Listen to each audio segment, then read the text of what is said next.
least two different sides. It all depends on who we're with or where we live, that's how it is.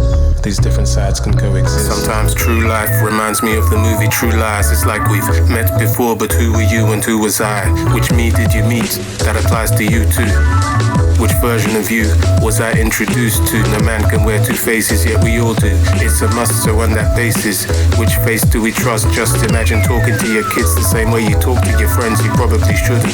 For peace we're probably looking, can leave us so horribly shooken. Simply to take it in, if you say I'm wrong, I say you're simply mistaken. When we wear at least two different faces, it's basic.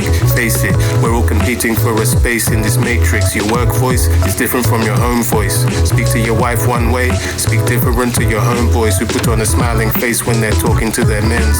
But when they get home, they just wish the pain would end. I knew a Nigerian guy who had 3 different wives, 3 different sets of kids, 3 different sets of eyes. His whole life, he was in disguise, didn't know why, till he was buried by his lies. I knew another guy, big smiles, all sweetness and light.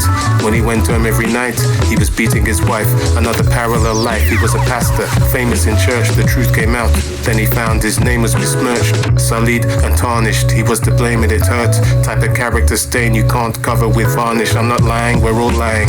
We've all got 2 sides, running on parallel tracks like we're living 2 lives. It's like a 10-year-old boy that goes and beats up his brother. Hour later, he's smiling sweetly at his mother, like butter wouldn't melt. On some, I never touched it. He must have punched himself. Parallels, the waiter asked you if you enjoyed your food. You nod politely, cause you don't want to be rude. Even if the food sucked, you still ate too much. And on the way home, you grabbed a burger from the food truck. Parallels, a grown man tells tales from his prison cell, how he was living well. In reality, he was living hell. Parallels can make us all embellish the truth, when even your reflection in the mirror is not really you. Just light beams, reflected and inverted. It might seem upsetting when you heard it. I'm not dissing or looking at this with disgust. Just to navigate through life, parallel tactics are a must. It's all in parallel, we're all living at least 2 different lives. One soul, one mind, but at least 2 different sides. It all depends on who we're with or where we live, that's how it is. These different sides can coexist.